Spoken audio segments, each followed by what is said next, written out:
In the early months of 2025, the machinery of American justice turned with chilling precision.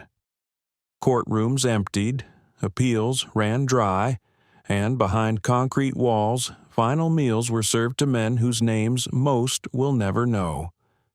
But what stories lay hidden in those last hours? What words were spoken at the end, and what memories haunted their final nights? Tonight, we trace every step, every crime, and every goodbye inside the lives of those executed in America this winter.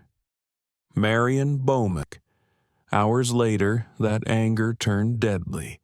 He shot her, not once but several times, ignoring her pleas for mercy as she begged for her life, her last words a desperate plea for her baby's sake.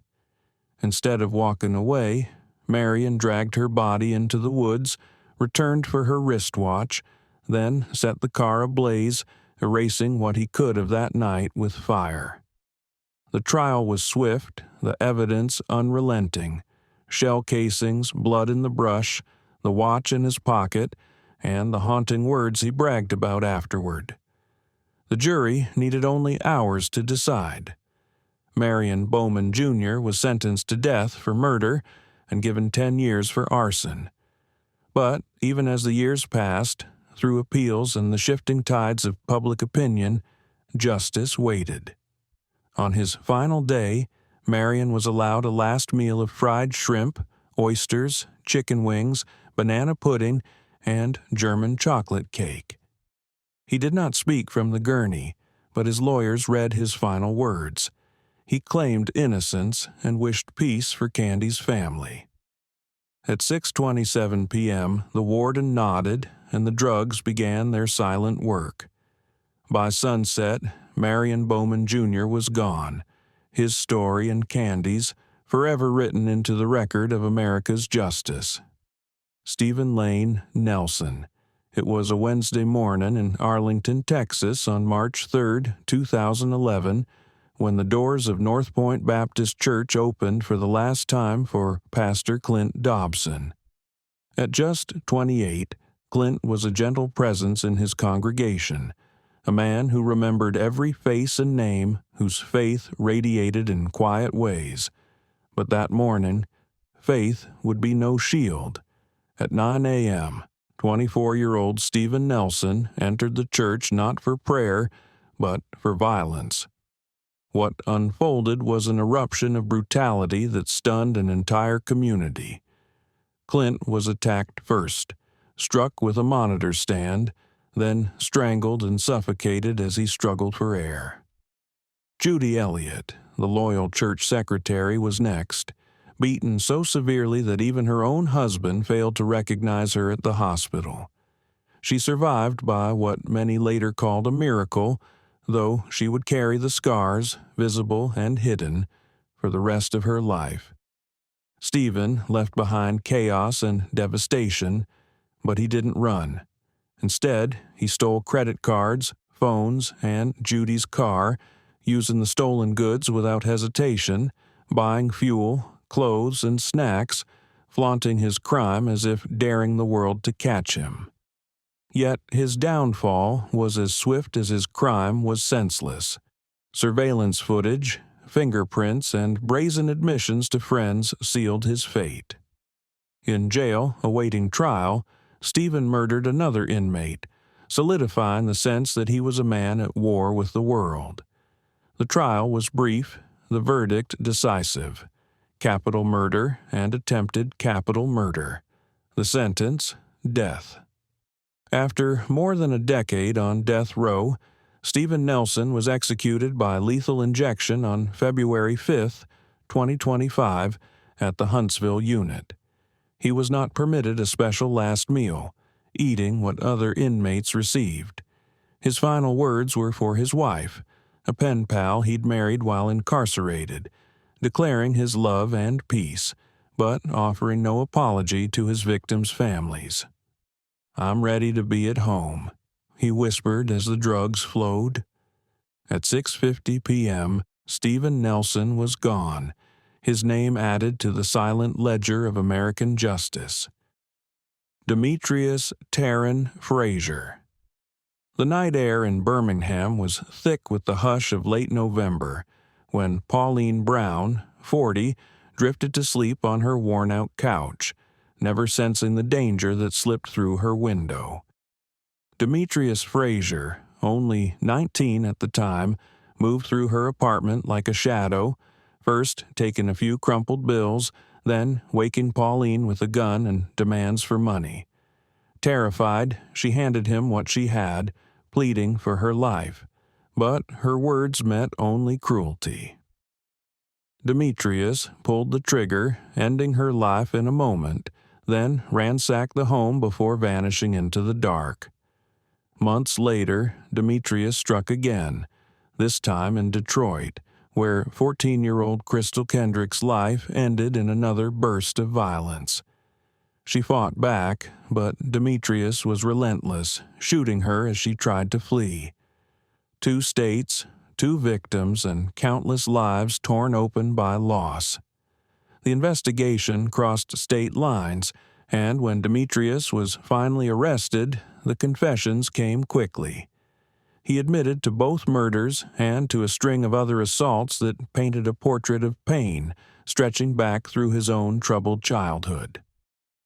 Born in Michigan, raised in instability, Demetrius had spent much of his youth in foster care and juvenile lockups, each chapter darker than the last. Tried in Michigan and Alabama, Demetrius received multiple life sentences, but Alabama, where the death penalty still stood, waited years for its turn. In 2011, he was transferred to Holman Correctional Facility, and after exhausting his appeals, his execution was scheduled for February 6, 2025. The method was nitrogen hypoxia, a new and controversial process. For his final meal, Demetrius requested Taco Bell, a burrito, a chalupa, tacos, chips, and a Mountain Dew. His final words were an apology to Pauline's family and a declaration of love for those he left behind. At 6:36 p.m., after 13 minutes of gas, Demetrius Frazier was pronounced dead, his life and crimes now closed within Alabama's prison walls. James Dennis Ford. On that quiet February evening in Rayford, Florida, the walls of the death chamber absorbed the weight of a life ending in violence and sorrow. James Dennis Ford, 64, had spent over 25 years on death row for one of the most brutal murders Florida had seen. On April 6, 1997, he invited co-workers Gregory and Kimberly Malnery, a young couple with a toddler daughter, to a remote sod farm under the guise of a fishing trip. But trust turned to terror. Greg Malnery, 25, was the first victim. Shot once in the head with a .22 caliber rifle, then beaten with an axe-like object, and finally his throat slit from ear to ear. Kimberly, 26, attempted to shield her daughter in the family truck, but was caught and subjected to an unimaginable violence, beaten, raped, and executed with the same rifle.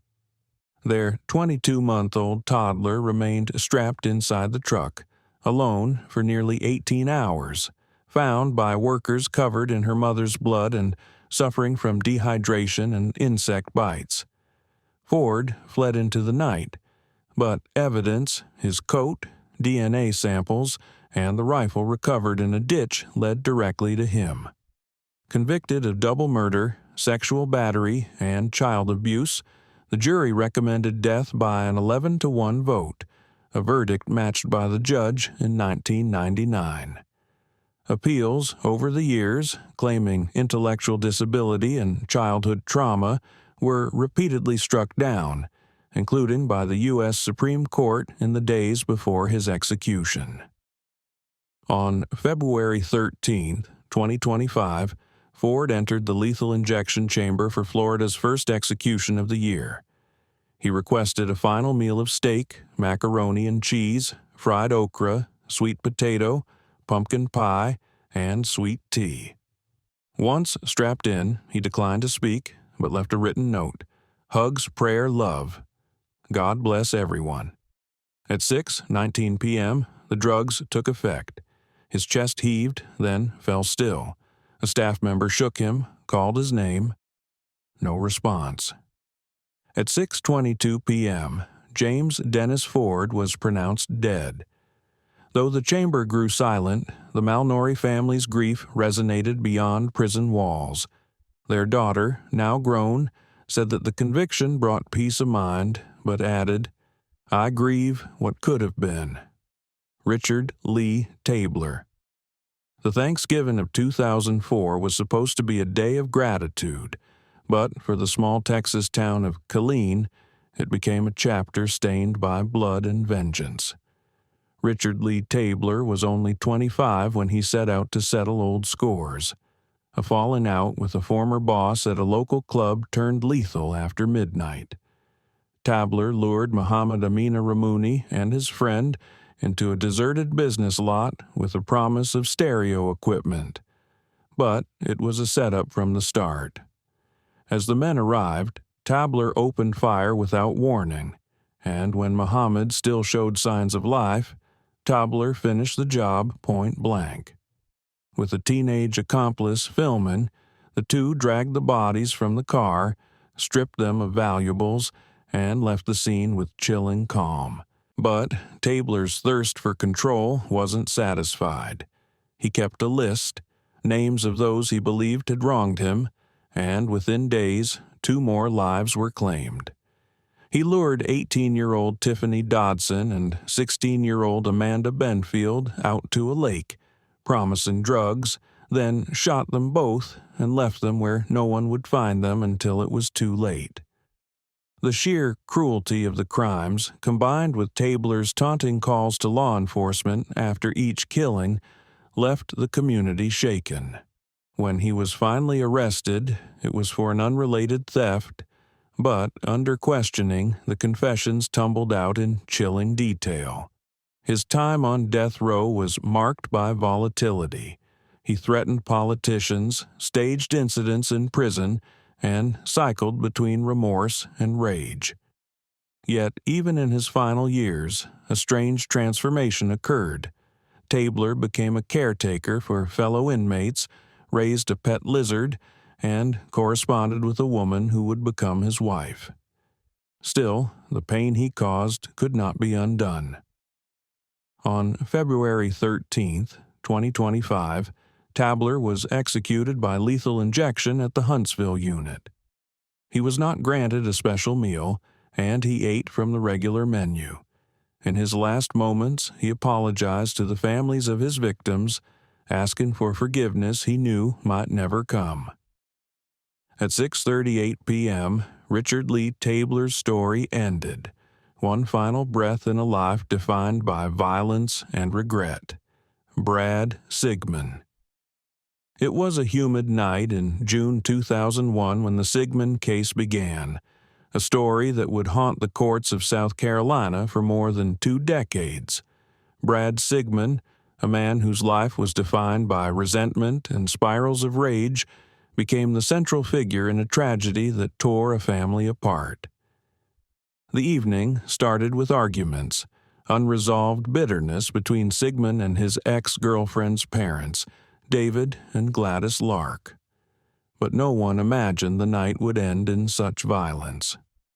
Fueled by anger, Sigmund waited for them in their home, hiding in the shadows as the couple went about their routine. When David Lark entered, Sigmund attacked without warning, striking him repeatedly with a baseball bat. The blows were merciless, ending David's life before Gladys could even react. But there was no mercy for her either. Sigmund continued the assault, leaving both parents lifeless in the home that had once been his refuge. Sigmund fled into the darkness, triggering a massive manhunt that lasted nearly a week. Police finally cornered him after a high-speed chase, ending with his arrest and a confession that left little doubt about his guilt.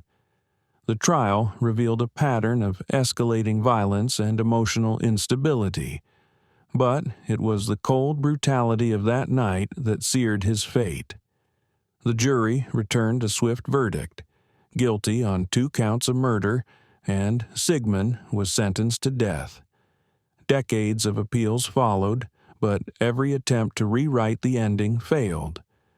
By 2025, South Carolina had revived its use of the firing squad, the first in the nation in over a decade. Sigmund was given the choice, electric chair or firing squad. He chose the latter. On March the 7th, as the clock ticked toward midnight, Brad Sigmund faced his final moments. There was no extravagant last meal, no grand declaration. He looked ahead, silent as the countdown began. The shots rang out, echoing through the concrete walls. At 12:04 a.m., he was pronounced dead. Brad Sigmund was 67, his story sealed by the very violence that defined it. Jesse Hoffman, Jr. For nearly 30 years, Jesse Hoffman, Jr.'s name echoed through the Louisiana justice system, a case so grim it would mark the state's first execution in well over a decade. The story began in April 1996 in the quiet city of Shreveport. Hoffman's life, shaped by poverty and loss, had already veered into darkness by his early 20s, but nothing prepared the community for what happened that night. When 28-year-old Mary Williams left work, she was abducted, her fate sealed by a man who saw opportunity only in the suffering of others. The crime was methodical. Hoffman kidnapped her, drove to a remote area, and subjected her to an ordeal that ended only when he took her life, leaving her body hidden from the world. The shock reverberated across the city as police worked tirelessly to piece together the trail of evidence. Hoffman's arrest came days later. Forensic matches and his own confessions left little room for doubt. In court, Hoffman's defense spoke of his broken upbringing, a childhood scarred by abuse, neglect, and the loss of his mother. But the jury saw only the horror of his actions. The verdict was swift. Guilty of first-degree murder, the sentence was death. Decades of appeals and shifting legal battles followed, but Louisiana's will did not waver. By 2025, the state had prepared a new method, nitrogen hypoxia. On March 18th, Hoffman was led to the chamber, his last meal kept private by state officials. In his final words, he apologized to the Williams family, acknowledging a pain that could never be mended. As the nitrogen gas was released, his breathing slowed, then faded entirely. At 6:19 p.m., Jesse Hoffman, Jr. was declared dead, his life and crimes now part of Louisiana's long, haunted ledger, Aaron Gunch's. The Arizona desert is unforgiving, its silence broken only by the memories of crimes that refuse to fade. In December 2002, Ted Price vanished into that darkness, his life abruptly stolen on a lonely stretch of road outside Mesa. The man responsible was Aaron Gunch's, a figure already known to the law whose spiral into violence reached its terrible peak that winter night. Price, a stepfather and Vietnam veteran, had been helping Gunch's estranged girlfriend, a gesture of kindness that ended in betrayal. Gunch's lured Price out under false pretenses, forced him into the car, and drove for miles before ordering him out and firing the fatal shots. Left by the roadside, Price's body was not found for days, a discovery that shattered his family and set in motion a manhunt across the state. When police caught up to Gunch's, his story unraveled quickly. He confessed to the killing and entered a plea of guilty, a decision that, years later, he would stand by even as his execution date neared. In a rare move, Gunch's himself petitioned for his death warrant to be signed, stating publicly that justice required no more waiting. The courts obliged, and the date was set, Arizona's first execution under a new administration. In the final hours, Gunches was calm, accepting of his fate. The state did not disclose details of his last meal, and he declined to speak any final words when asked in the chamber. On March 19, 2025, the witnesses gathered behind glass as the drugs flowed. Gunches closed his eyes and breathed deep, his face betraying no fear or anger, only a quiet resignation. Within minutes, all movement ceased.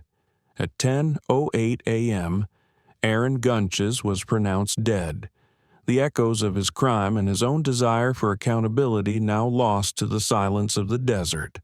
Wendell Grissom. It was a quiet evening in Watonga, Oklahoma, in September 2005 when Wendell Grissom and an accomplice forced their way into a home that would forever be stained by violence. Amber Dawn Matthews, 23, was visiting her friend Drew Kopf, carrying the friend's newborn in her arms. Without warning, Grissom burst through the sliding glass door, gun drawn. He shot Matthews twice in the head, killing her instantly. Kopf, struck in both arms, managed to flee with her baby to safety, bullet fragments forever a physical reminder of the night's terror. The crime was random, brutal, and senseless. No known motive, no personal vendetta. Simply a violent intrusion that forever altered lives. Grissom and co-defendant Jesse Johns fled on foot, then by a stolen four-wheeler, but their escape unraveled quickly. Within days, police captured them, with evidence tying Grissom directly to the murder. At trial, prosecutors described a textbook death penalty case. A savage stranger attack during the sanctity of someone's home. Defense attorneys pointed to brain damage, addiction, and remorse. Grissom's lawyer said he cannot change the past and expressed shame before jurors. But opposition testimony, Drew Kopf herself, revealed trauma that lingered for decades. "I lived in a heightened state of fear at all times," she said. The jury returned a guilty verdict, and the Pardon and Parole Board denied clemency in February 2025. On the morning of March 20th, 2025, Wendell Grissom entered the Oklahoma State Penitentiary's death chamber. He ate no special last meal, and when offered final words, he apologized. "I regret so much that I've put that hatred in your heart for me. I pray that you all can forgive me." Words directed to Matthew's family and to Kopf and her children. At 10:13 a.m., lethal drugs took effect. 13 minutes later, Wendell Arden Grissom, age 56, was declared deceased. For Amber Dawn, Matthew's family, solace came not in his death, but in the end of a long journey toward justice, though grief always remains. Edward Thomas James. The case of Edward Thomas James is one that left even the most hardened detectives shaken. A crime that began on a warm Florida afternoon and ended with 2 lives lost and a family destroyed. It was March 2010 in Jacksonville when neighbors first noticed something was wrong at the small single-story home on Willow Avenue. The silence was unusual, the lights left burning late into the night. When a relative stopped by to check in, what they found inside would haunt them for years to come. Lying just steps apart in the living room were the bodies of 2 women, both white, both family members. The scene was a blur of chaos, overturned furniture, shattered glass, and the stillness that comes only after violence has run its course. Investigators quickly pieced together the events. Edward James, recently released from prison and staying with relatives as he tried to rebuild his life, had arrived unannounced. What began as a tense argument over money and trust escalated with terrifying speed. Witnesses would later recall hearing raised voices and the crash of broken dishes. What followed was swift and brutal. James attacked both women with a blunt object, then used a kitchen knife, leaving no chance for escape or defense. When the police arrived, James was nowhere to be found, but the evidence was overwhelming. Blood matched his clothes, his fingerprints covered the room. He was arrested within 24 hours, trying to hitch a ride out of town. At trial, the prosecution focused on the savagery of the attack, painting James as a man driven by anger and resentment. The defense, in turn, offered a fractured portrait of a life marred by addiction, poverty, and untreated mental illness. But the jury needed only 2 hours to decide. James was found guilty of the murders of 2 white female family members. The judge delivered the sentence: death by lethal injection. On March 20th, 2025, after nearly 15 years of appeals, Edward James faced his final hour. The state kept his last meal private. When asked for final words, he simply stared ahead, silent. At 6:17 p.m., the drugs were administered. By the time the doctor pronounced him dead, the house on Willow Avenue had long since been emptied, but the memory of what happened there would never be erased. These are the names and stories that filled America's execution chambers in the first months of 2025. Lives ended, families forever changed, and wounds that time alone can't heal. Behind each sentence was a crime, behind every last meal a moment of reflection, and in every final word, a search for meaning that sometimes never comes. As the calendar turns, the questions linger: justice or closure, punishment or pain. The next chapter, as always, is never far behind.